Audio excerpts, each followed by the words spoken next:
Recording started.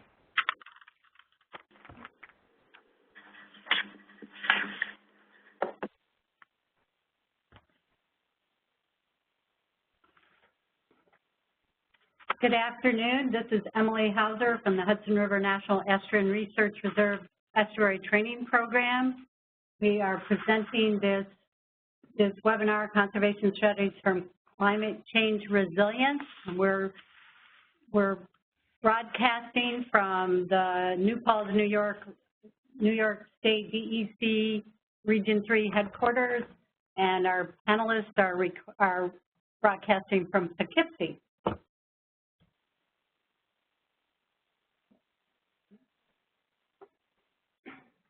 Hi, this is Sarah LaPuma, Estuary Stewardship Educator at the Hudson River National Estuarine Research Reserve.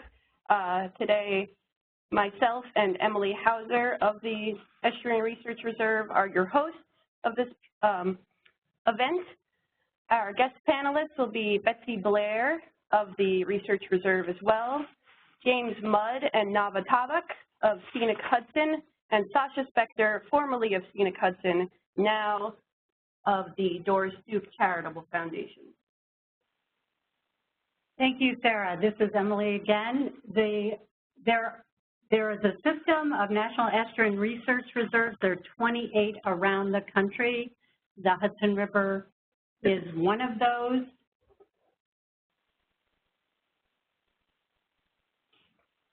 The Hudson River Research Reserve is in the tidal Hudson River Estuary, which is a 150-mile estuary from New York City north to the Troy Dam just north of Albany in the state of New York. The reserve has four component sites: Stockport Flat, Tivoli Bays, Iona Island, and Piermont Marsh, comprising about 5,000 acres. Our mission is to improve the health and vitality of the Hudson River Estuary by protecting estuarine habitats through integrated education, training, stewardship, restoration, and monitoring, and research programs. I am the Estuary Training Program Coordinator, and we're bringing you this presentation as part of that program. The reserve is a NOAA partnership with the New York State Department of Environmental Conservation as the lead agency, and one thing that we do is support the DEC Hudson River Estuary Program Action Agenda.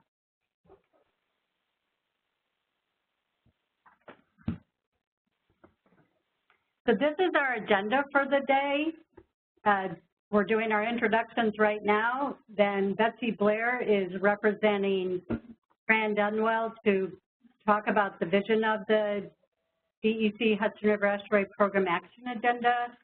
And then we will have, at around 1:15, we'll have Sacha Spector talk about findings and applications of the Scenic Hudson Conservation Planning Initiative.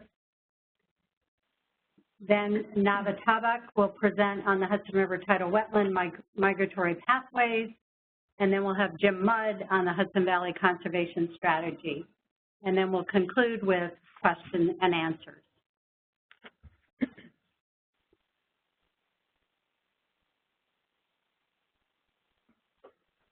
Here's just some webinar etiquette and what we're doing today. We'll be using the chat function to ask questions as they arise during the webinar. So if you have any questions, go to the right side of your screen and there will be a chat function where you'll ask your questions during the webinar, and we'll ask them at the very end. Do not put your phone on hold. Mute your phones. They're already muted. Take the survey evaluation after the webinar, and the webinar is being recorded right now and will be put up on our website tomorrow. If you're participating as a part of a group, send your names and email addresses of those in the room with you to me at sarah.lapuma@dec.ny.gov. Next we're going to then start out with Betsy Blair talking about her role and representing Fran Dunwell of the Hudson River Estuary Program. Thank you, Betsy. afternoon, everyone. Thank you for joining us. As Emily said, my name is Betsy Blair, and I wear several hats. I'm the DEC Marine Habitat Protection Manager for, in New York State, the 2 regions that are north of New York City. I manage the Hudson River National Estuary and Research Reserve, and I'm also the River Habitat's goalkeeper for the Hudson River Estuary Program.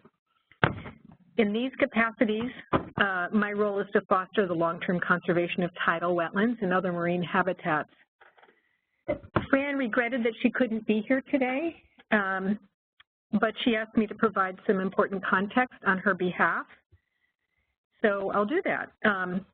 Many of you probably know that the estuary, the Hudson River Estuary Program, works in the watershed ecosystem of the estuary, not just the main stem. And when Fran and I first started working on the Hudson, we were focused on cleaning up pollution and conducting the science needed to understand how we could restore the river. Now we're shifting to implementation of a restoration program that we all hope will result in a river teeming with its historic fish and wildlife, an accessible river that people can swim in, and a watershed which continues to support a vibrant communities and a healthy ecosystem. The Estuary Program works with agency staff of many agencies and stakeholders to develop an action agenda, which among other things presents a shared vision for restoring the Hudson and its ecosystem for public benefit. The action agenda outlines steps to be taken and establishes metrics for progress. The new action agenda was released this spring, just the beginning of May, and it sets goals for conservation of 2,000 acres along the shoreline of the Hudson and in the Hudson, and 15,000 acres in the watershed by 2020. We hope that today's meeting will help all of us make progress on meeting these action agenda goals. Fran's role is to promote coordination of programs, agencies, and partners to achieve the action agenda outcomes. DEC, New York State Office of Parks, Recreation, and Historic Preservation, and Scenic Hudson are all partners in implementing the action agenda, as well as many other organizations and agencies. The Estuary Program also provides resources and staffing to help partners, many of them municipalities, achieve these results. And we have here in New Paltz several of the people who are staff people working through partnerships through contracts with Cornell University in particular, to develop information needed to conserve land use and biodiversity and to identify and justify parcels of interest for land acquisition. Fran notes that today's presentation is a continuation of an effective collaboration. In recent years, the Estuary Program funded the collection of LIDAR, light detection and ranging, very detailed elevation information on the shores of the Hudson River Estuary, which was then used by Scenic Hudson to develop an interactive mapping tool which displays the location of tidewaters under a variety of sea level rise scenarios. This is really fabulous information. So this is Betsy editorializing. Our relationship, the Estuary Program's relationship with Cornell University, also enabled the Estuary Program to provide Scenic Hudson with GIS data which could be used for mapping lands important for conservation in the context of climate change. The Estuary Program also provided information on habitat to be conserved in the watershed, which is now being utilized by Scenic Hudson as one layer of an overlay to assess conservation priorities. As DEC and OPRHP parks make decisions about what lands to acquire, we all think these conservation tools will be useful that Scenic Hudson has developed. So that is the end of Fran's remarks, but I want to continue just to introduce the next section, which will be a short overview of the Scenic Hudson work, followed by a more in-depth discussion of how these were developed and a closer look at the tools and results. And just to tee this up, I want to note that the Hudson River only has about 7,000 acres of tidal wetlands remaining. And these are vitally important fish and wildlife habitats. They're buffers for shorelands, and they're places that provide many other benefits to humans in the Hudson River ecosystem. Other tidal wetlands in the state, and certainly and beyond, face similar challenges. The fate of all these wetlands depends largely on how they respond to sea level rise, and in fact, how humans respond in some cases. Put simply, these wetlands can build up in place, they could migrate landward or and upslope, or they could simply disappear. And given what we know now about predicted rates of sea level rise, tidal wetland accretion, and the limited opportunities for wetland migration along the Hudson River, we believe it's imperative to focus conservation on future pathways to tidal wetlands migration. So in the Hudson, we're very fortunate that Scenic Hudson has had the underlying data, resources, and talent to assemble detailed information to guide our way.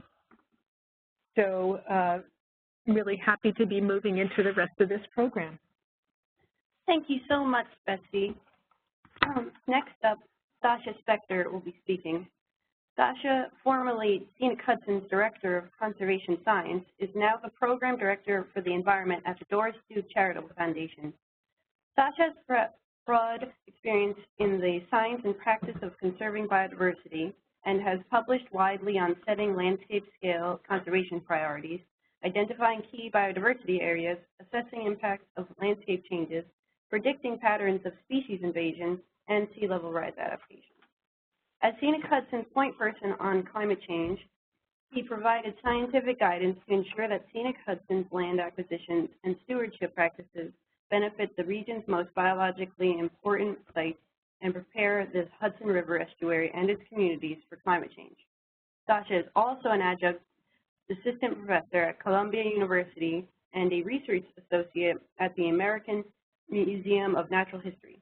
He holds a BS in biology from Yale and a doctorate in ecology from the University of Connecticut. Go right ahead, Sacha. Thanks a lot, Sarah, and thanks for inviting me to participate on today's call. It's really a pleasure to be back in the saddle with Nava and Jim and everyone at the Estuary program. So today we'll tell you a bit about a couple of projects that we've been advancing here at Scenic Hudson over the last couple of years in collaboration with many of you on the call, I'm sure. I'm sure most of you are familiar with Scenic Hudson, but we're a 50-plus-year-old organization, part land trust, part environmental advocate that works along the Hudson River, working to conserve land, advocate for the environment in many different ways, and create a network of parks and preserves where people can access the river and other parts of the Hudson Valley. Today's talk will be focused on these two projects that are diving deeply into the question of how we conserve and establish climate-resilient landscapes. And the reason we've been dedicating this much resources to this question is that really the time for planning for climate change is not forward-looking. It's very much in the now. It's time to start planning for climate change because climate change is already happening. Temperature is rising here in New York, and on the left-hand side you see an image of sort of the rates, and the overall picture here is that temperature is rising by about ½ degree Fahrenheit per decade. That's actually accelerating. The past, just as an aside, the hottest 11 months in our climate record. You're not seeing a PowerPoint. You're not seeing a PowerPoint. Uh-oh. Okay. Hang on a second. Oh, now we're the presenter. Okay, great.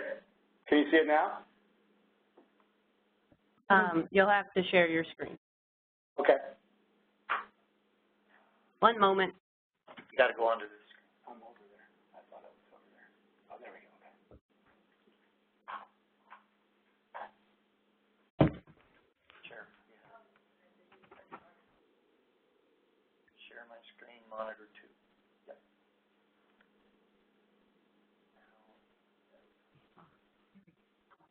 Let me know when the magic happens.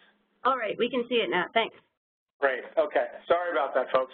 Thought we had switched over. Just returning to my little aside, you know, the hottest 11 months in our climate record have been the last 11 months. So we are no longer in a scenario where we're planning for a far-off eventuality. Similarly, along the coastlines, we've seen sea level rise accelerate from about a foot per century or a little less than a foot per century to almost 3 times that at the current pace over the last 15 to 20 years. And importantly, climate extremes, and much more than climate averages, climate extremes are what defines the ranges of species and habitats. It's the outer bounds of their tolerances, not their average tolerances, that defines where things live and thrive. And what we're seeing is that climate extremes are changing significantly. This is on the right-hand side, you see an image of flood magnitude, which is a product of the fact that more precipitation is falling in fewer, larger events. But flood magnitude, and therefore the forces that aquatic organisms experience, is risen by around 12% per decade here in the Northeast, and especially in New York. I'm going to get back over to here. And the result of this continual warming will be especially dramatic here in New York for a few reasons. If, as a global community, we were to rapidly decarbonize our economy and reduce our greenhouse emissions, we can still expect that the climate of New York will change to resemble the climate of Southern Virginia by the end of this century. And on the right-hand side, you can see an illustration of that. But on our current emissions pathway, we're more likely to see something like the climate of Georgia by the year 2100. A dramatically different ecosystem, dramatically different set of climatic conditions. And if you can imagine the ecological disruption of trying to move an ecosystem from New York to Georgia, 1,000 miles or more in just a century, you can start to grapple with how quickly the systems will be changing around us. And in fact, the shift has already begun. On the left-hand side of your screen, you'll see an image of the USDA hardiness zones. And this is something that the USDA provides for farmers and gardeners to understand what they can plant where. And all of these pink areas in the map are places that have effectively shifted southward by 1 hardiness zone since 1990. The places in red, those little red speckles, have gone southward by 2 zones. So plants and species, you can't fool them. They're telling us very unequivocally that things are changing. Now, we have every reason to believe that the Hudson Valley in particular will be one of the most dynamic and rapidly changing ecosystems in America. And on the left is a map of the ecoregions of the lower 48 states. These are broad areas with similar sets of habitats and species and other natural resources. And the Hudson Valley magnified on the right, you can see in red is the Hudson River corridor, and it crosses probably more ecoregions in that 150 or 160 miles of tidal water than probably any other similar length transect in America. And the result of that, it crosses from the coastal plain through the Appalachians and the Allegheny Plateau. And in fact, you can see in the image behind those 2 maps, Storm King Mountain, and you can see the ocean at its base, right? That's tidal water, sometimes highly saline or estuarine waters. And the tops of the Appalachians perched 1,000 feet or more above. And it's the only place in the lower 48 or in the eastern U.S. where you can see these 2 habitats in such close proximity. And that means that we have a huge collision of species and tight packing of biological diversity in this mixing zone of different ecoregions. And it drives the diversity of the Hudson River Valley to extremely high levels, and something like 85% of the state's vertebrates live in the valley and less than 15% of the area of the state. This rich community of species is already responding to climate change, and so we need a conservation strategy that helps ensure the long-term resilience of this diverse system. But at the same time, we need a strategy that integrates climate resilience into our existing conservation goals.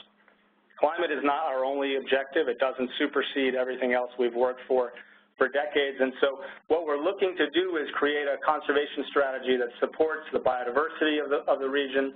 It ensures landscape connectivity so that species can move across the landscape and find their new homes, and preservation of agricultural the agricultural heritage of the valley so that we can continue providing fresh local food to this region and elsewhere.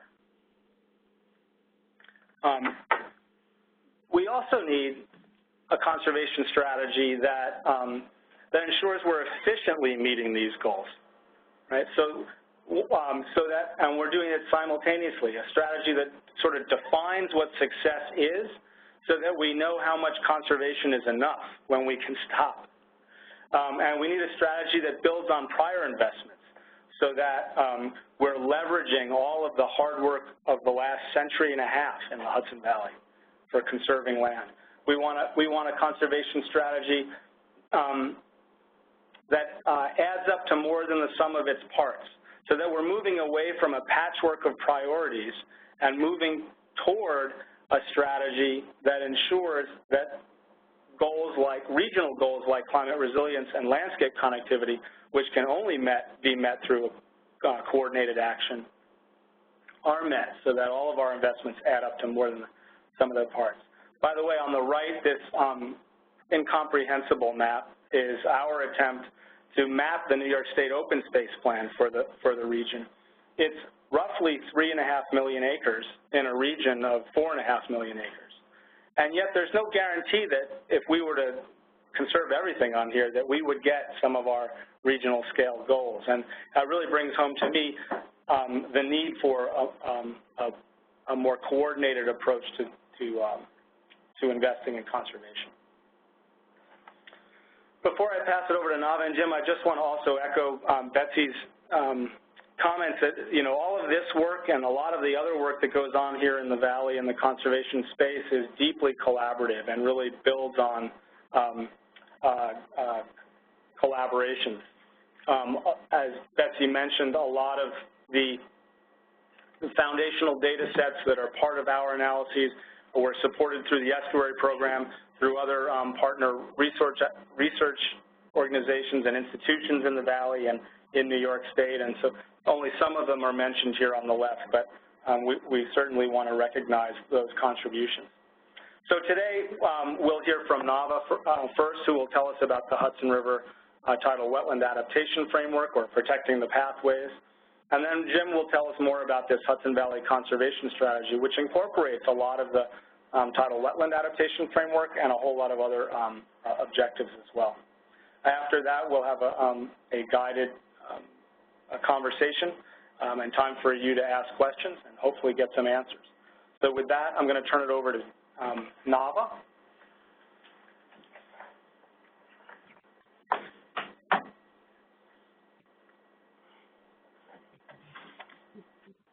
Okay, this is Emily again. I'm just going to introduce Nava. Thank you so much, Sacha, for your presentation and introduction to this topic. Nava Tabak has worked to conserve natural resources in the Hudson Valley since 2006. She is Scenic Hudson's conservation scientist, and in that she works to protect the valley's biological communities and ecosystems and leads climate change resilience initiatives that include working with Hudson River waterfront communities to adapt to accelerating sea level rise and flooding. Nava will be speaking today on the work that she's done to conduct the first comprehensive effort to model the projected response of the Hudson's tidal wetlands to climate change-driven sea level rise, and has developed a framework of conservation, restoration, and policy strategies to maximize the resilience of this important resource through the 21st century. Nava has a BS in Environmental Studies from Ithaca College and a Master's of Science in Ecology from the University of Connecticut. Nava, thank you for being here today, and we'll turn it over to you. Thank you. Okay, thank you, Emily. Can you hear me all right? Yes. Yes. Okay. So as Emily said, I'll give you a little bit of an introduction to our work on understanding how tidal wetlands will adapt to sea level rise, and also how we're translating that information into a conservation strategy that we hope our partners will share with us. I know that many of the people on the webinar are really familiar with the estuary, but I'll I'll give a little bit of background information for those of you who are less familiar with it. So just briefly, as Betsy mentioned, we have about 7,000 acres of intertidal wetland in the estuary currently, and our wetlands are sort of interspersed throughout the estuary, as you can see in the red areas up on the map there. And so they're interspersed across these 150 miles of estuary. And an interesting thing about these is that the brackish water only reaches to about where the little black dotted line is, so most of our tidal wetlands are actually freshwater tidal wetlands, which is somewhat unusual. And as Betsy already, I think, said very eloquently, our tidal wetlands are incredibly important for many reasons. I want to just mention that tidal wetlands in general are some of the most productive ecosystems on the planet, and ours are no exception. Incredibly biologically diverse, they provide a huge amount of fish and wildlife habitat, and also Betsy mentioned that they provide ecosystem services, things like regulating the water chemistry and the water quality of the river, and also protecting some of our waterfront communities, and really also providing a lot of recreational and economic opportunities. Sacha already showed you this graphic, but just to reiterate that the Hudson has been rising over the last century, but that rate is really increasing in recent years. And if you don't think in metric terms, I'll translate for you that we went from about a tenth of an inch a year of increase in sea level rise over the past century to now about a quarter of an inch a year. And we expect that rate to continue to accelerate. So given that, in order to understand and to conserve these tidal wetlands, we really had to have a better sense of how they were going to respond to this climate stressor. And we wanted to also know some specifics about the estuary, which types of wetlands and where they might be in the estuary that are more resilient and ones that are more vulnerable to these changes. And this information wasn't readily available from any other source. There's been very little work to model these changes in freshwater tidal wetlands. So we set out to do that. And, you know, the ultimate goal of this was really to then inform our conservation planning and develop some strategies that will be effective. Betsy also mentioned this already. Tidal wetlands are naturally adaptive. They can respond to changes in sea level in multiple ways, but the two main ways are illustrated in this diagram. First, there's vertical growth. They can sort of keep up with rising waters through a process called accretion, where they trap sediments and stay in the same geographic location but move upward.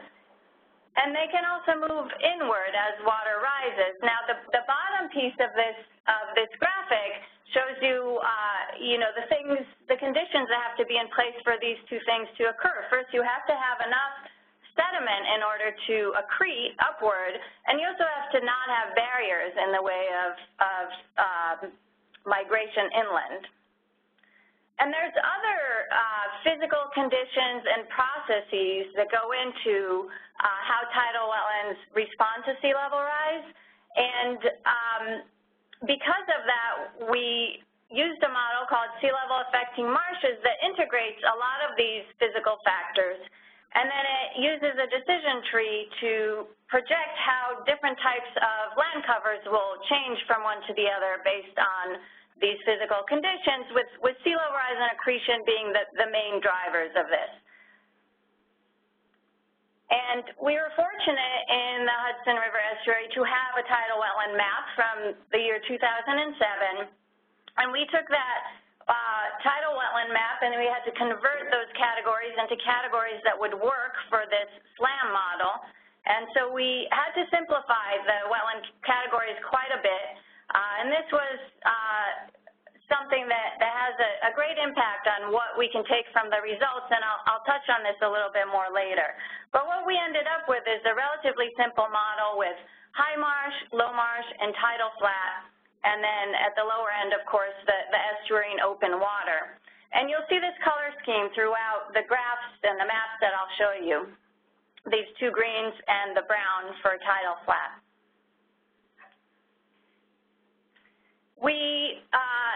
I think everyone is probably aware that we're not certain exactly how fast all the different impacts of climate change are going to happen, and sea level rise is included in that. So what we did is we tested 3 different sea level rise scenarios in our models, and these are the ones that the state has formally adopted.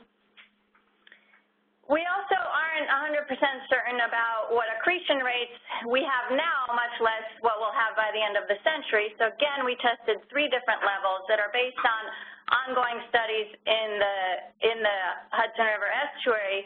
And what you're seeing here in these curves on the graph is that accretion is also not a constant across the elevational gradient in a tidal wetland. So we modeled that into our simulations.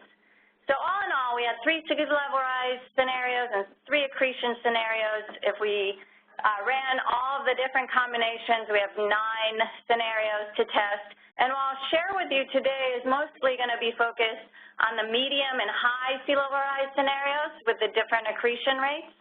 And that's because we've already pretty much exceeded the low sea level rise projections, and we're somewhere probably closest to medium sea level rise, maybe a little bit towards medium high now. When I show you results that are just based on one scenario, it'll be this medium sea level rise and low accretion scenario, which is what we currently believe is the closest to our current trend. So let me get into some results, and first I want to give you a visual of the 2 main types of changes that the model projected for the estuary, and then we'll get into some charts and graphs. But what I have here are 2 places, 2 very different places on the estuary. Constitution Marsh in the southern part of the estuary, where there's a lot of current tidal wetland and steep banks mostly coming up to that wetland. And in the northern end of the estuary, the Binnenkill, which doesn't have as many tidal wetlands right now, but has a very wide floodplain.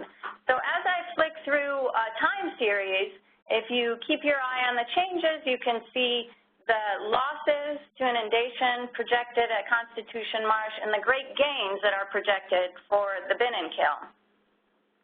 If we look at the entire estuary together, you can see that the models actually projected an increase in total tidal wetlands by the end of the century.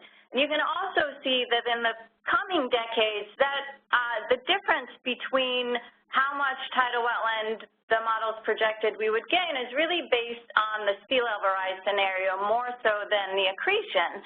But later in the century, if we do experience high sea level rise scenarios, you can see in that solid red line, that accretion does start to play an important role, and also you kind of get a glimpse into what things might start looking like after the year 2100. We also wanted to understand something about the composition of these 3 different types of tidal wetlands. So what I'm showing you here is, again, that medium sea level rise scenario with low accretion, and each bar is a different 20-year time step. And what this illustrates is that this particular simulation projects that there would be a shift where there would be less high marsh in proportion or in relation to low marsh, and that also there will be some losses shown there in the blue. And we can compare this one scenario to the same sea level rise scenario with different accretion rates, higher accretion rates. And you can see and notice how accretion really moderates this trend. If you look at the chart on the right, we kind of maintain the proportion of high marsh, low marsh, and tidal flat better than we do if we have low accretion. If we add into these the high sea level rise scenarios, you can see how dramatic the changes could be. For instance, if you look on the lower left, with high sea level rise and low accretion, we could see a dramatic loss of high marsh, low marsh, a big increase in tidal flat, which is really a precursor to permanent inundation. And also you can see in blue the new open water that's formed. And these shifts in different types of wetlands can have really big implications for the species that use these different types of tidal wetlands and for how the ecosystem functions as a whole. So from these sort of raw data, we wanted to start understanding something about the resilience of the system and of these different wetland types. And so we think about this in two different ways. One is kind of a very literal way in that the most resilient wetlands are those that are wetlands now and that will still be wetlands by the end of the century in the same location. But we're also looking at it a little bit more holistically in terms of the total acreage of tidal wetland, the entire ecosystem, and what resources we end up with as we move towards the end of the century. So this chart here, instead of showing you different types of the three different types of tidal wetlands, shows you these wetlands in resilience categories. And so each bar is a different sea level rise and accretion scenario, and you can see that things really group out, again, depending on whether we experience higher or medium rates of sea level rise. And those really impact, you know, both the resilient wetlands and how much of these new wetlands, the wetlands that migrate into upland areas, are formed, and how much wetland is lost. And you can see, again, that the accretion scenarios, which are shown on the bottom, kind of moderate those trends. But what I'd really like everyone to take away from this is that I've added here a line that shows about where 7,000 acres are. And no matter which scenario we experience, we're really going to depend on wetland migration to even just maintain our current acreage of tidal wetlands. So we really focus a lot of our thinking and our strategies on wetland migrations. We also wanted to see how things break out across the estuary. If you remember the Binnenkill and the Constitution Marsh slides that I showed, things can play out very differently depending where you are in the estuary. So we mapped out the major tidal wetland systems, which are shown in this map. And we can look at the same resilience metrics across those. And don't worry about really reading the name of each one or trying to figure that out. What I want you to take away from this is just that there are big differences in how different wetlands break out, and they're organized left to right in a north to south fashion. And for instance, you can see that three big tidal wetlands in the north, well, they're actually not that big right now, but they're going to get really big because they're going to host more than 50% of that tidal migration in the entire estuary. And similarly, you can start looking at where the more vulnerable wetlands are. And within those, you can see which ones are replacing the lost wetlands, whereas some are losing wetlands and not really gaining new wetlands. So all of this and more can be found in a paper that we published, which is available from the Public Library of Sciences website for free, or you can get it from our website. But now I'd like to actually shift to talk about our strategies that we take from these results.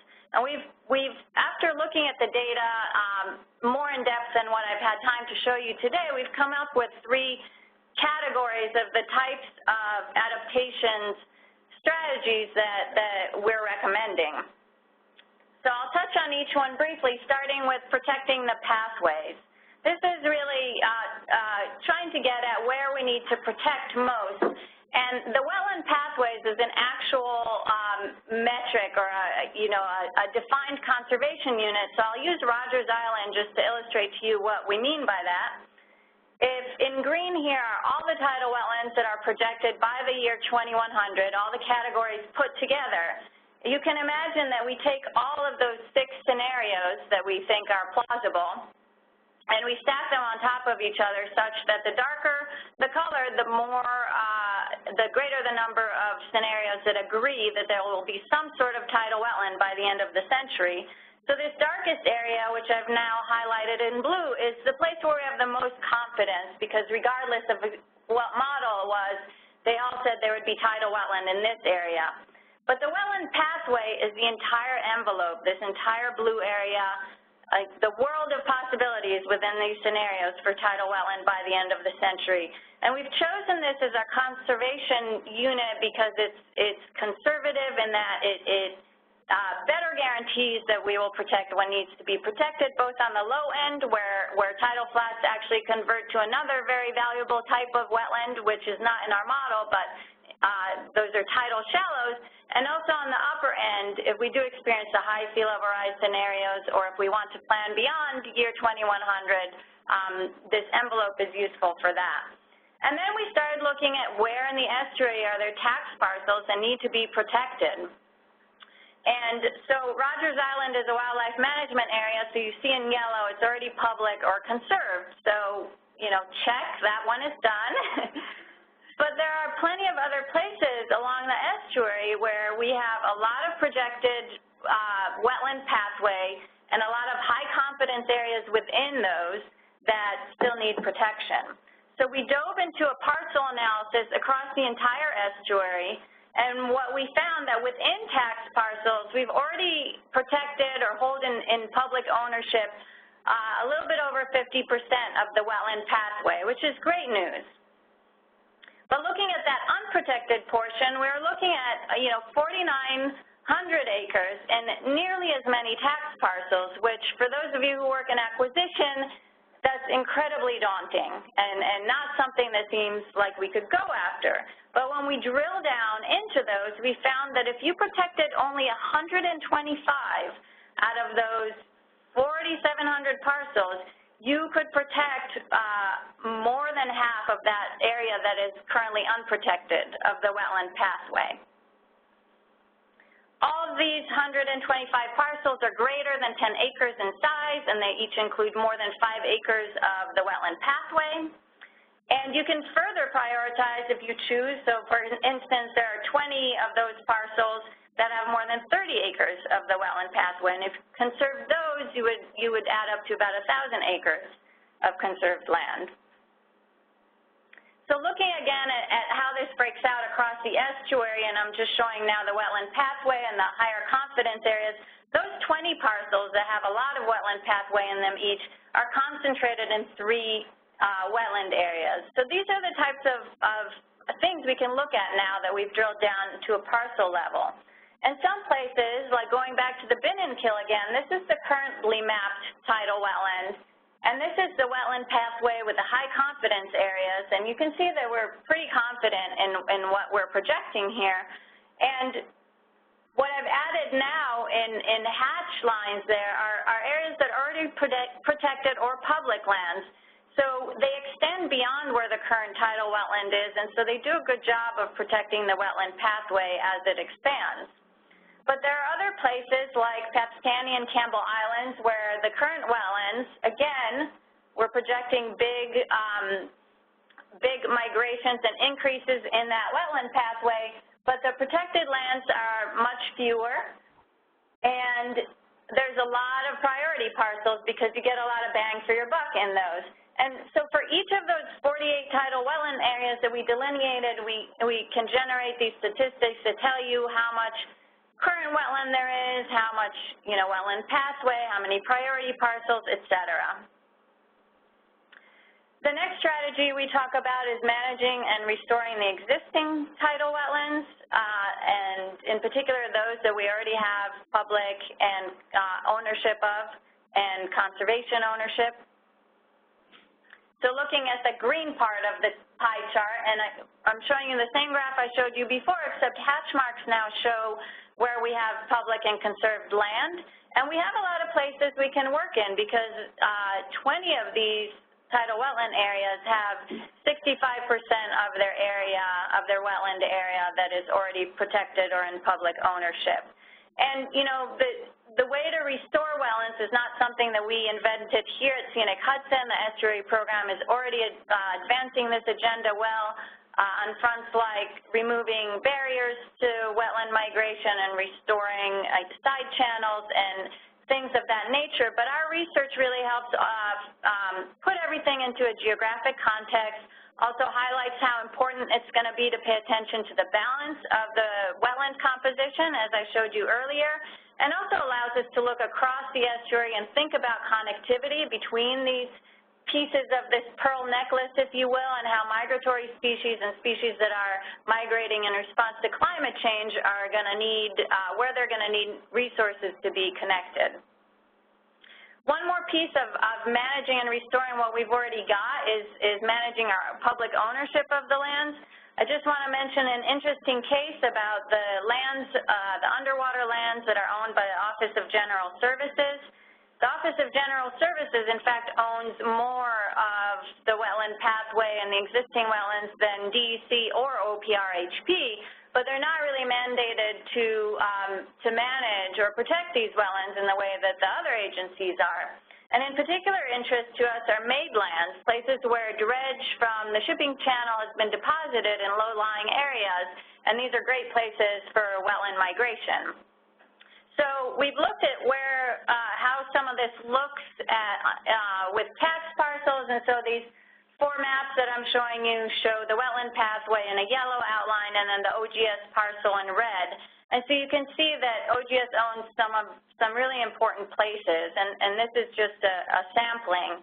But 2 things can happen with these parcels. They can either be transferred to the DEC or OPRHP for restoration and management, or individual landowners can petition for the deeds. And both of those things have happened across the estuary until now, so what we're recommending is that we really catalog these places. We don't have a good list or a good map of where the OGS holdings are in the estuary, and really prioritize which ones we want to work on to get them to DEC and OPRHP. And I'm really, really simplifying the process here. This is not a small undertaking, but something worth looking into. And finally, you know, we won't be able to restore and buy up everything that's important. So we're going to need to rely on planning and policy and regulation tools as well. I'll just quickly touch on these. We have many regulations already, but none of them explicitly talk about how to conserve a resource that is changing its boundaries. It's dynamic. So here are some examples of the types of regulatory tools that we have, and some of them I kind of highlighted here. The Community Risk and Resiliency Act are starting to really look at how to conserve a resource with a dynamic boundary, and we need to apply that across all of our planning tools. We also need to regularly map and classify these wetlands, and if we want more exact models, we need to classify them in a way that works well with our models. And, you know, with anything that you're trying to regulate, you need to know where it is, and these things are moving, so we need to map them more than once. We also need to promote natural and nature-based features. These are things like soft shorelines that will allow the wetland migration to occur. And also align our regulations and the ecology of the river, because right now we regulate these wetlands through a myriad of regulations. And an interesting example is that, for instance, the tidal wetland regulations only apply up to the Tappan Zee. So the great majority of our tidal wetlands are actually regulated under a host of different regulations that apply to freshwater wetlands or coastal areas. And so we're looking into understanding if there are ways to streamline this so it works better and reflects the ecology of what's actually happening with tidal wetlands. So in conclusion, you know, we have a great opportunity here for restoration. We have tidal wetlands that are somewhat adaptive naturally, but there's going to be a lot of changes happening, and we think there are these strategies that are really improve our conservation efforts. We have some products available to you on this work. We've put basically a lot of what you just saw in this presentation, both summarizing the results of the study and also talking about these strategies, these 3 strategies, into a document that you see an image of on the right here, and that's available on our website. We've also made the GIS data from our research available on the New York State GIS Clearinghouse if you are a GIS user. We have additional data like the change analysis that allowed us to look at resilience and the wetland pathway and breaking things out into the different geography of the river. And you will probably just put most of that on the clearinghouse, but if people need those before we do that, we can share those. And for those who are working on acquisition with us, we will be able to also share the results of our parcel analysis. And with that, I'm going to turn it over to the next person. Thank you so much, Nava. Oh, this is Sarah. I'm going to transition to Jim after I read his file for everyone. And remember, you can type into the chat function every time you think up a question so that we can read them at the end and get some answers. So Jim Mudd, Conservation GIS Manager at Scenic Hudson, leads Scenic Hudson's GIS approach to conservation and developed the Hudson Valley Conservation Plan. He specializes in the use of geospatial and resource analysis tools to identify scenic and ecological priorities. Formerly with the Nature Conservancy, he conducted GIS analysis and mapping for 5 conservation action plans, improving conservation management and decision-making by integrating quantitative spatial information into the planning process. He also developed a 10-state regional enterprise GIS as part of a global federated GIS data network to support conservation activities and decision-making at local, regional, national, and global levels. Jim has a BS in ecology from the University of Illinois and an MEM from the Nicholas School of Environment at Duke University. Go ahead, Jim. Okay, thank you. Okay, I'm going to talk to you today about our Hudson Valley Conservation Strategy. This is an initiative to develop a rigorous landscape scale approach to prioritizing land protection in the Hudson Valley in a way that efficiently achieves multiple conservation goals. We've channeled a lot of diverse data streams into this cutting-edge planning process to create a vision for the long-term resilience, ecological, and agricultural vitality of the Hudson Valley. So up to this point, conservation strategies in the Hudson Valley have primarily focused on both priority habitats and agricultural landscapes, but have historically treated these objectives as distinct. The realities of climate change have added an additional context to consider in conservation planning scenarios, which is resilience. So in a preliminary study funded by the Doris Duke Charitable Foundation, we did an analysis to look at the intersection of these 3 conservation objectives, seeking to detect areas that inhabit this sweet spot where multiple goals can be met with targeted conservation investments. What we found was that there are places within our landscape, often on or near our working lands, that really meet this test. It turns out that more than half of the farmlands in the Hudson Valley support high-quality habitat and contribute to our regional climate diversity. This gave us encouragement to continue this work and to more rigorously develop a strategy that capitalizes on these synergies. So we were able to take advantage of several newly available data streams, and these include the Resilience Sites Framework developed by the Nature Conservancy. This framework is predicated on the concept that there are places on the landscape that we can anticipate will be more resilient than others based on their geological, geomorphological, and land cover characteristics. So, really the basis of this is the ecological land unit, which basically is defined using different parent material geologies, elevation ranges, and landforms.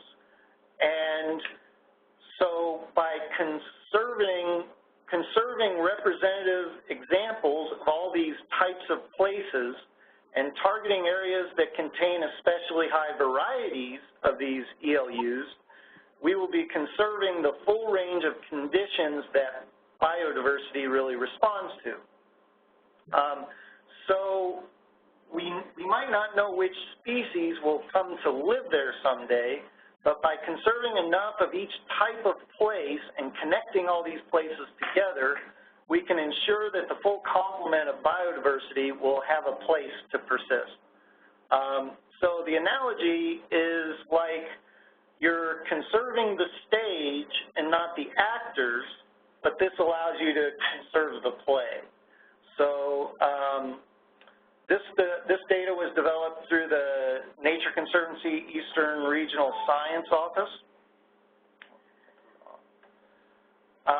And one of their recommendations from their report is that successful conservation networks must include all geophysical settings, and that conservation actions should focus on the underrepresented settings.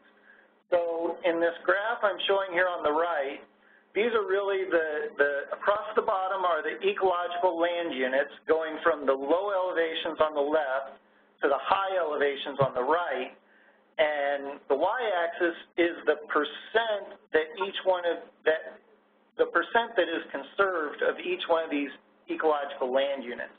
So you'll see that on the left, a lot of the fertile lowlands are underrepresented in our current conservation network.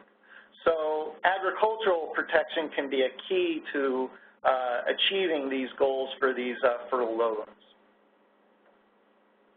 And so one of the other recent data streams is what Nava just presented, our tidal wetlands pathways.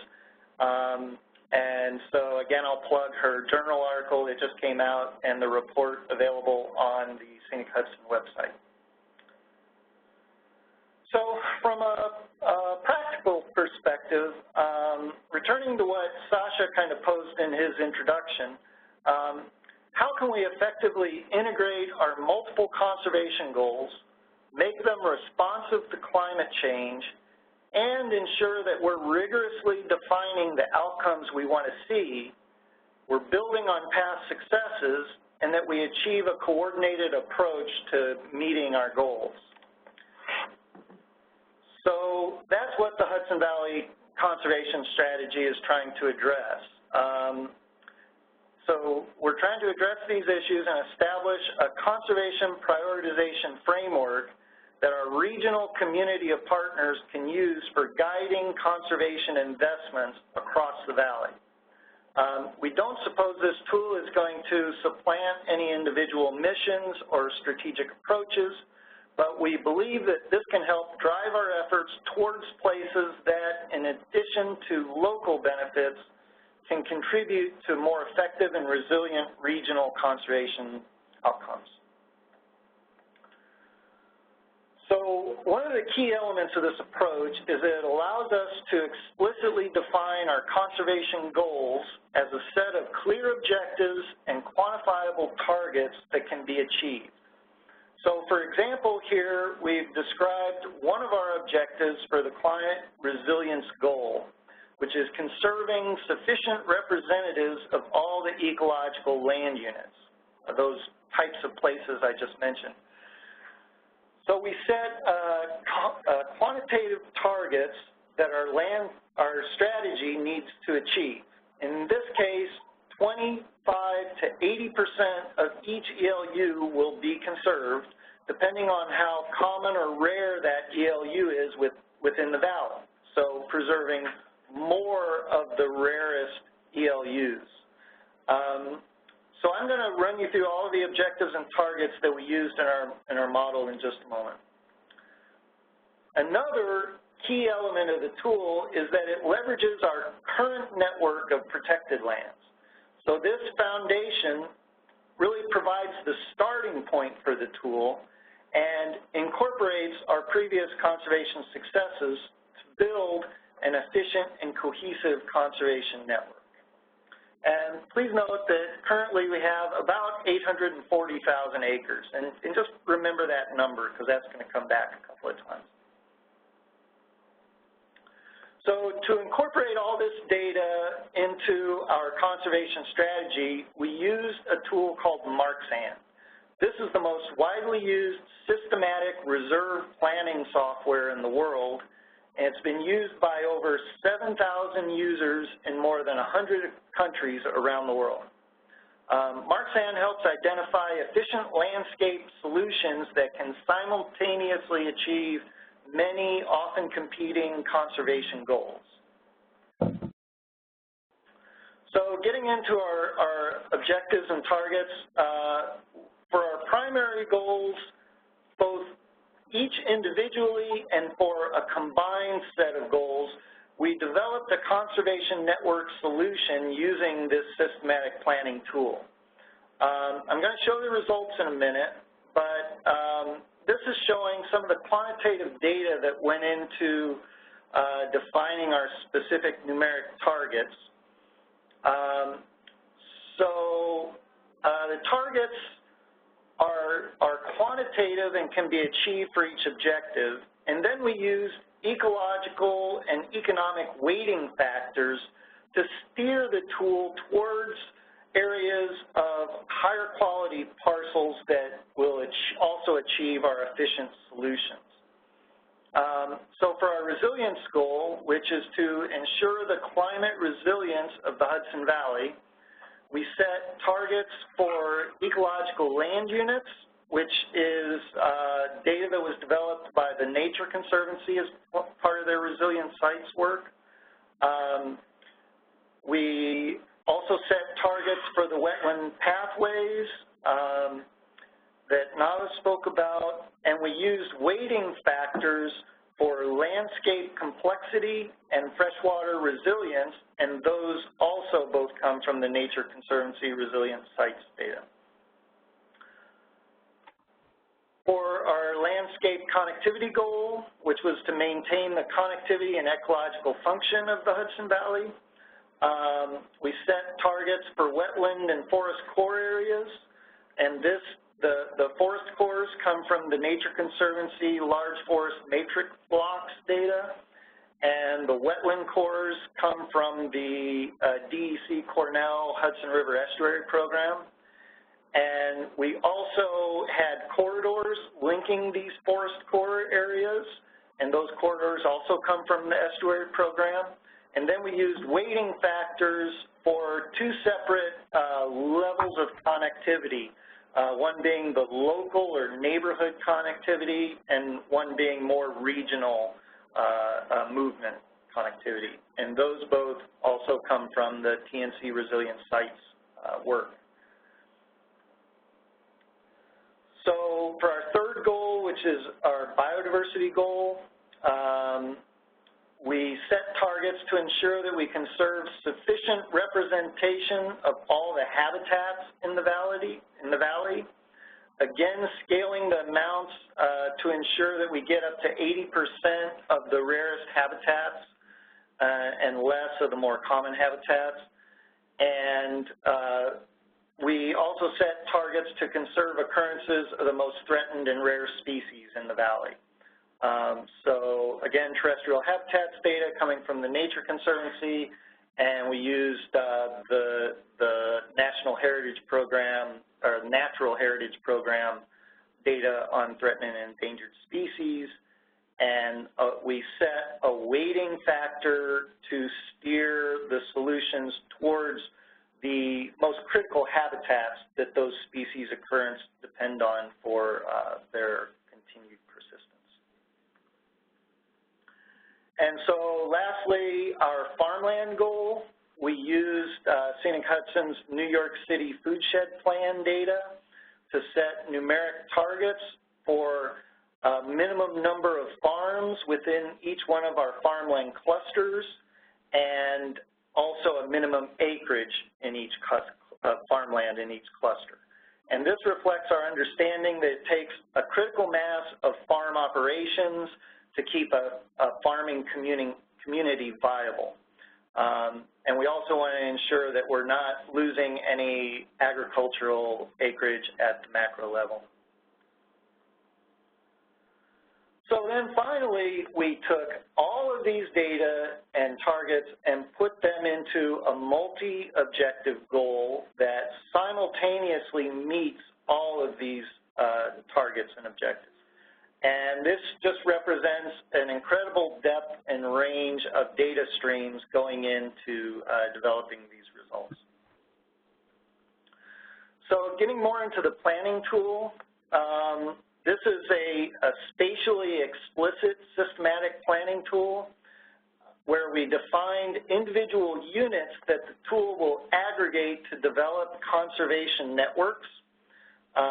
We developed two independent products using both tax parcels as a unit of land ownership and a regular 10-acre hexagon grid across the entire area. I'm going to be focusing on reporting the parcel-based results for the rest of this presentation, but the hexagon product will be part of our available products. So the tool starts with our existing network of protected lands, which I'm showing here in kind of the light tan color. And it starts randomly adding and removing these planning units and then evaluating all of our criteria to decide whether to keep that one change. And if it likes it, it'll keep it. If not, it'll discard it. And we allow it to do this 100 million times. And it eventually settles in on a solution that will efficiently meet all of our conservation targets for that goal. However, in this solution, each parcel is either selected or discarded, so it's either in or out of the final solution. So in these results, that means it's either, black or white, green or white in this case. It's either in or out. So this only gives us one possible good solution of this almost infinite selection of possible solutions that could actually meet our conservation goals. So what we do is we rerun this tool 100 times and stack up each one of these good solutions so that we can then drill down through that stack and determine how many times out of 100 a particular parcel is selected as part of any good solution. This gives us an indication of the irreplaceability of that parcel.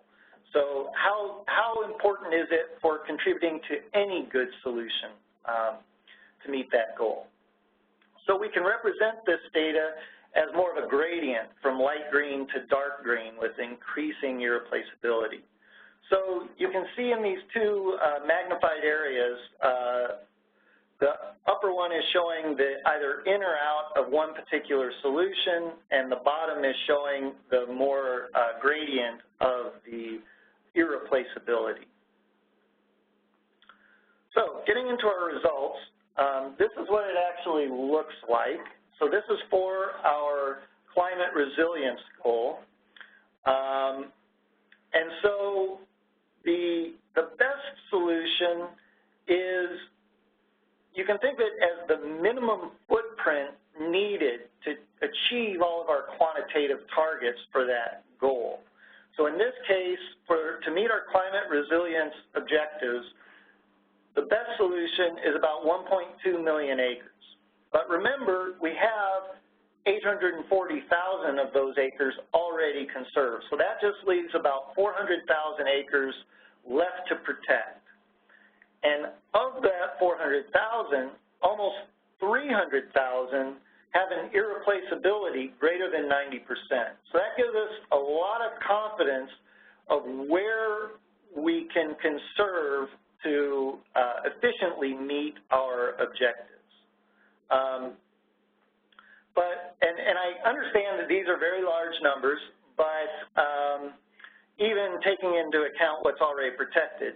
But we're looking at this as a long-term approach to prioritizing land, and this tool helps us identify the highest priorities for starting, for protecting now, while also laying out our long-term strategy.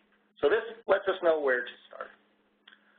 So getting back to this graph I showed earlier of the ecological units and the amount conserved, basically this solution would allow us to bring those levels up to our target amounts. So this is what the landscape would look like if we were able to achieve this conservation footprint. So now going to our connectivity goal, you can see now the results are quite different. We're starting to see those corridor connections between the forest cores.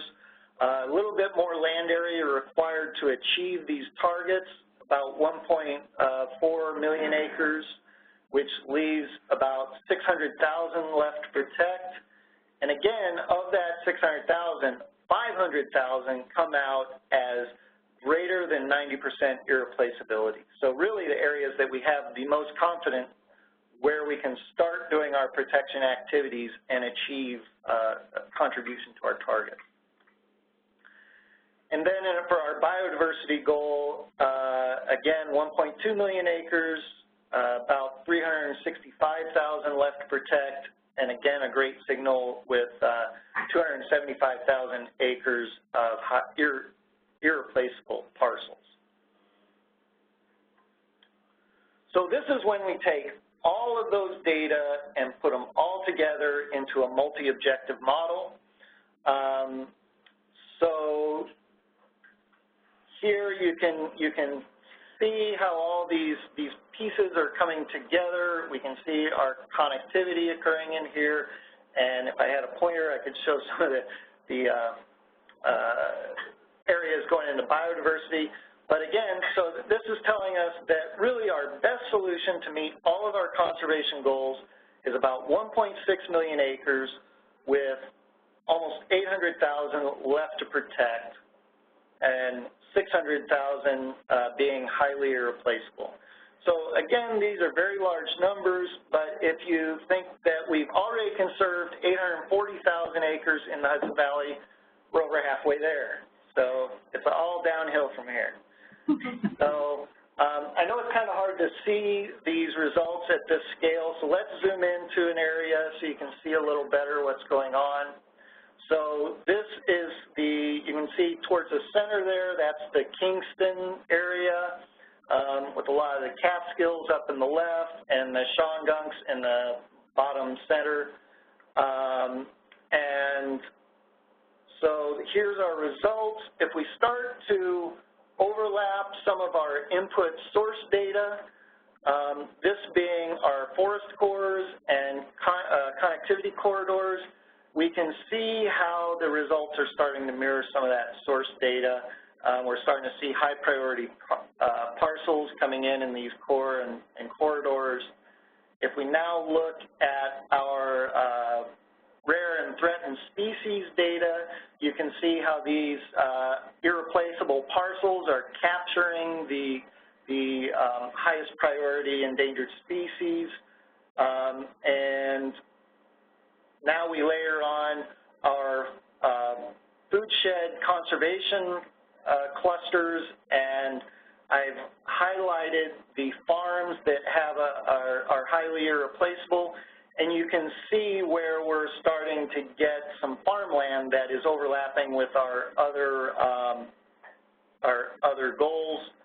It's hard to see, but down in the very bottom center, there is a national wildlife refuge that is nicely buffered by agricultural parcels that can contribute to those biodiversity and conservation goals.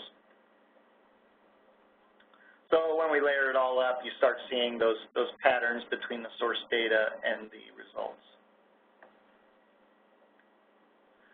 So this strategy forms the basis of a decision support system that can help you identify priority lands, but also understand why they're important and what the regional benefits are. So, for example, here we've clicked on a parcel, and this is utterly irreplaceable. It's selected in 99 out of 100 solutions. It's critical to regional connectivity, biodiversity, and contributes to climate resilience. Click on a different parcel, and this is a high priority farm, so its farmland score is very high. But it also gets a high score in regional resilience and pretty high in connectivity. So this makes a great win-win investment for food, farming, and regional conservation. So an important aspect of this tool is that it's dynamic, it's easily updated. We can, as we achieve new conservation successes, we can incorporate that into the tool, and this will affect the results and guide us towards new conservation accomplishments based on what we achieve in the interim.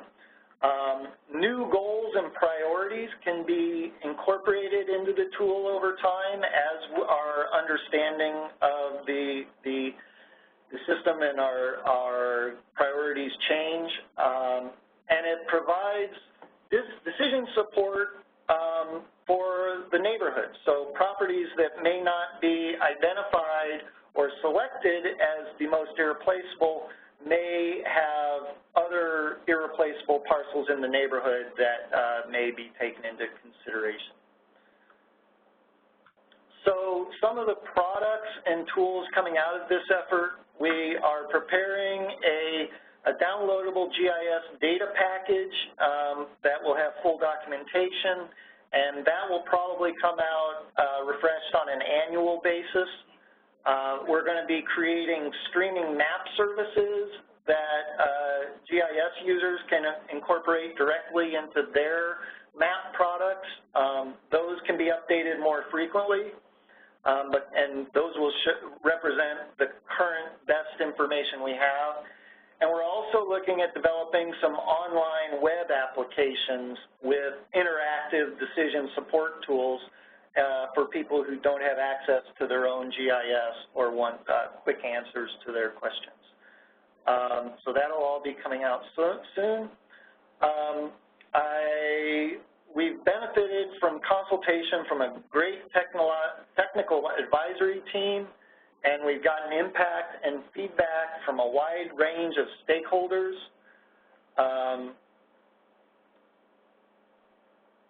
And I'll also throw up this slide again that it's, the work was deeply grounded in collaboration with many data sets coming from our regional partners, including New York State agencies that have invested in creating some of the foundational information for this product. And that wraps it up.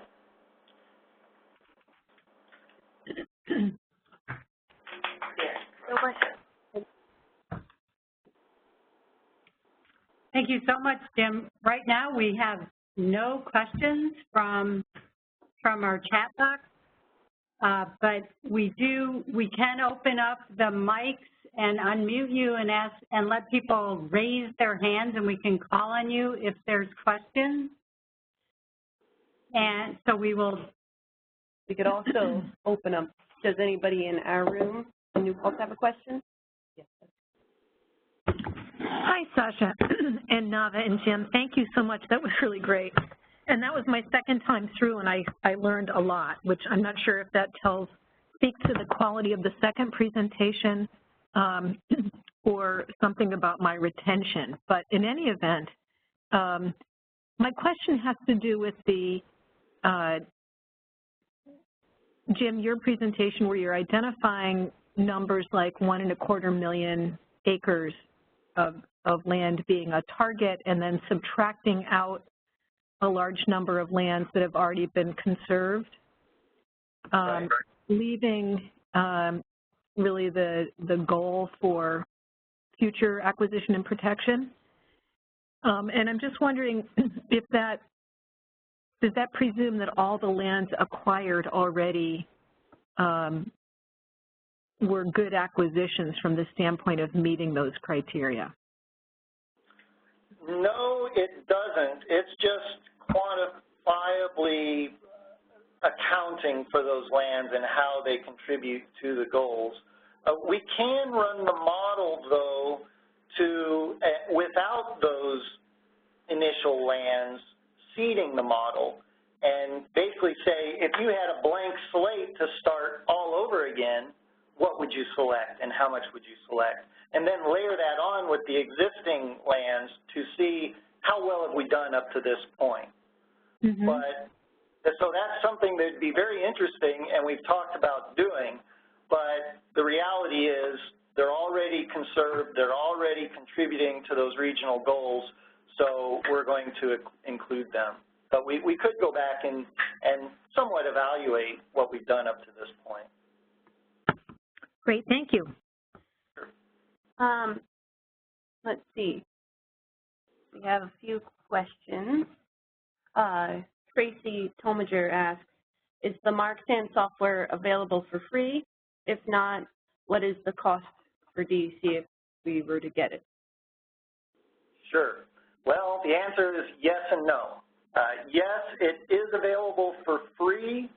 It's developed by the University of Queensland. A quick Google search will find it.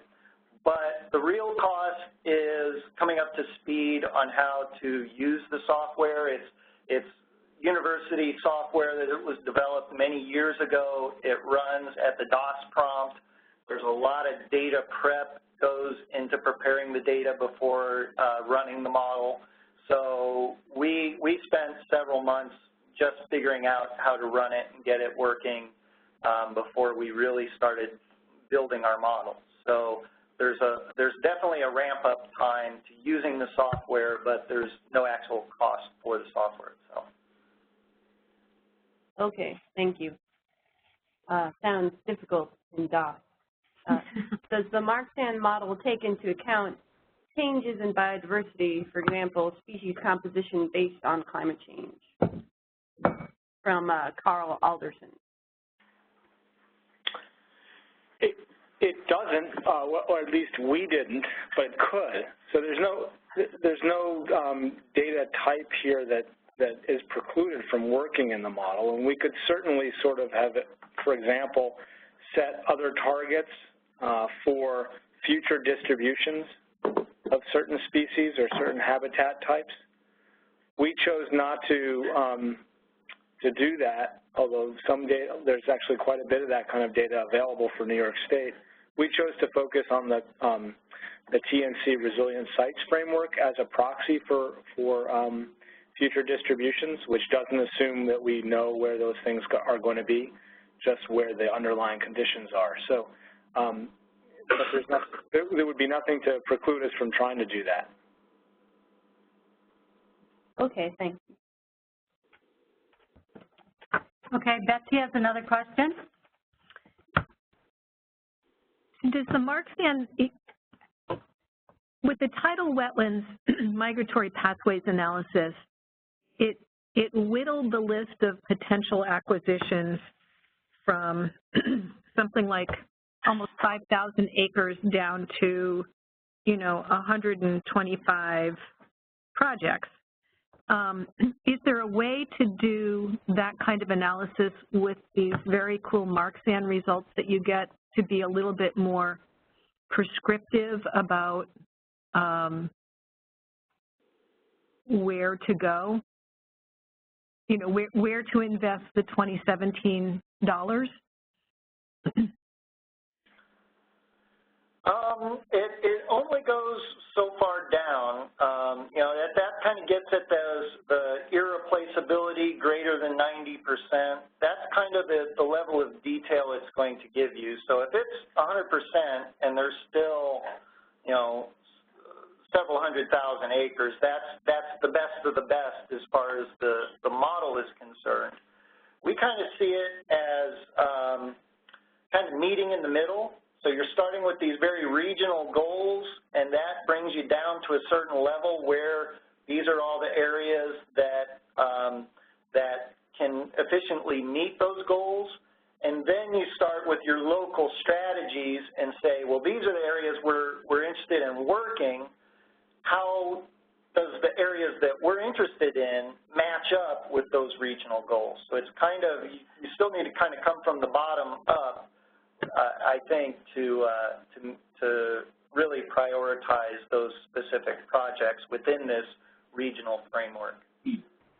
You do though have a metric, right? You have a score. You have these different scores, and if you were inclined to take on the tax parcel data for 11 counties, you could run the same sort of statistics that I did with the SLAM data. You just have to choose what it is you want in there. And I would think you would use the irreplaceability score, but you could use the separate scores. In my case, I was looking at where there are, acreages of wetland pathway within tax parcels. So it's a GIS analysis that one could do, sort of post-process the data. But I think at this scale it would be pretty intensive. And I think if a even more regional organization wanted to take this data and drill down deeper in just their area, they could certainly do so.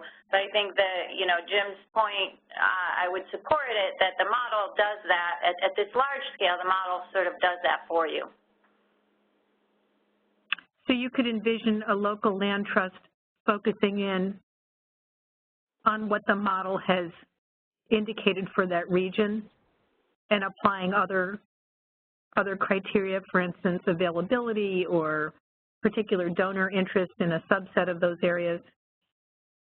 I think that's right. I think, you know, what we're providing with the irreplaceability score is kind of a top-line minimum set kind of metric. And then within sub-regions, you know, land trust service areas or counties or municipalities, you can start to see where your local goals meet up. And that includes things like opportunity and donor interest, but also other goals like recreational or economic development, and that might be the flip side of what our irreplaceability score might be, hopefully. Mm-hmm. You know, we could also envision this being part of land use planning at a sort of municipal or county level scale as well, so that it's not entirely focused on acquisition. It's also about understanding what the pinpointed areas on the landscape are that are really irreplaceable from a regional perspective and how that interacts with local land use.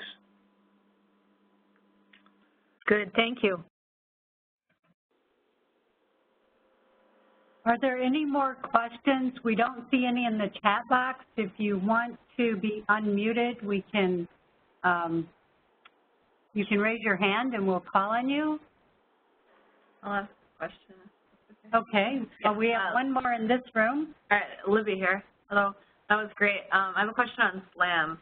So what are the conditions necessary for all those new wetlands to come into existence? And does the model assume that there's no additional waterfront development, or how does that interact? Right, so your instincts are correct. The model, there's no element, I've seen other models that also project the new developed areas or the sort of expansion of developed areas. This model just used the static, what places are developed now versus undeveloped.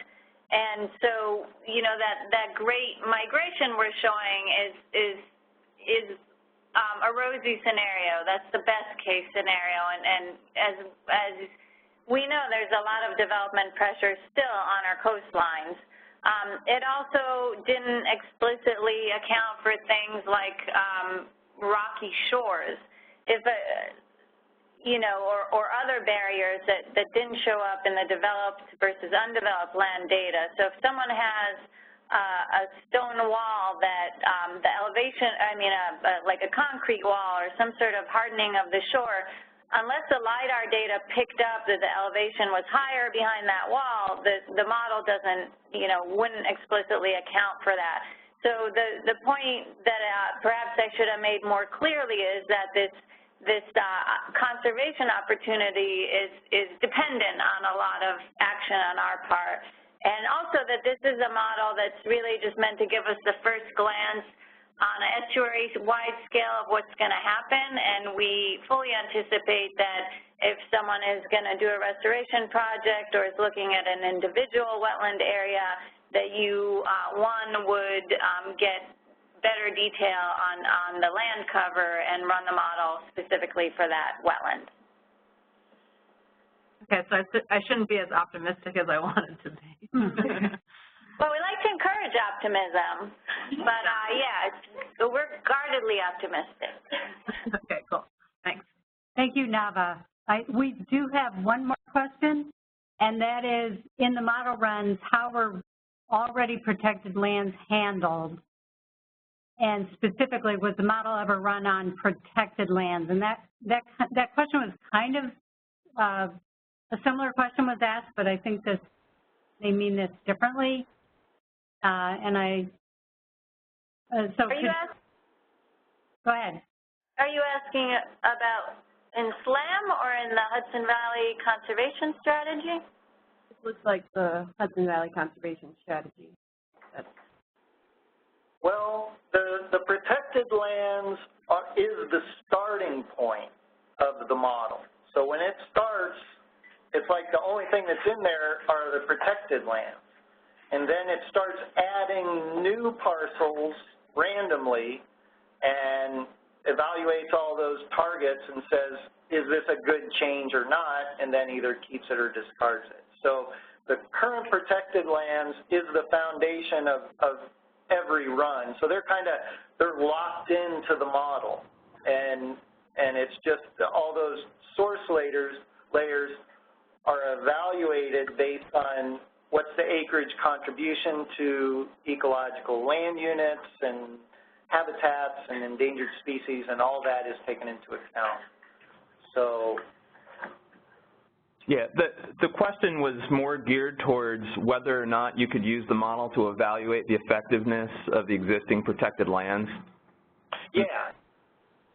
Yeah, and that's kind of what I was getting at earlier, is all you have to do is not lock anything in, not assume that there's anything protected at this point, and run the model, and then those results are going to be, if we were starting from scratch, these are all the areas we would protect, and it would probably be lower acreages, and you could then do a GIS analysis and overlay that. If we were starting from scratch, here's what we do, but this is what we have, and see where those, overlay those and see the agreement between them. So we could do that, and we talked about doing that. It's just we've been racing to get these results out. Sure, so sure. It's definitely possible. Okay, thank you. Our time is up. I do want to acknowledge that we've had participants from all over the East Coast, in particular from Florida and Connecticut. So we appreciate everyone's interest in this. And we appreciate everyone who joined in together to watch. And be sure to send, if you were in a group watching, if you would send your list of attendees to Sarah so that we know everyone who watched this so we can get back to you. When you do exit the webinar, there will be an evaluation that we ask you to take, that obviously only one person can take it if you're in a group, and that we will be putting the presentation and recordings up on this website, and we will be sending that out to you also. I just want to give Scenic Hudson folks a chance to say any more concluding remarks, and then we'll sign off. We're all trying to talk at the same time, but hopefully I'll just say that we really look forward to working with all of our partners on getting into some of the action that these plans lay out. Okay, thank you, Nava, and we will make sure that people can reach the Scenic Hudson, Nava, Jim, and Sacha. Okay, so thank you all, and we look forward to you hopefully using this information in your work. Thanks so much. Hey, thank you. Thanks for having us. Bye. Bye. Take care, everybody.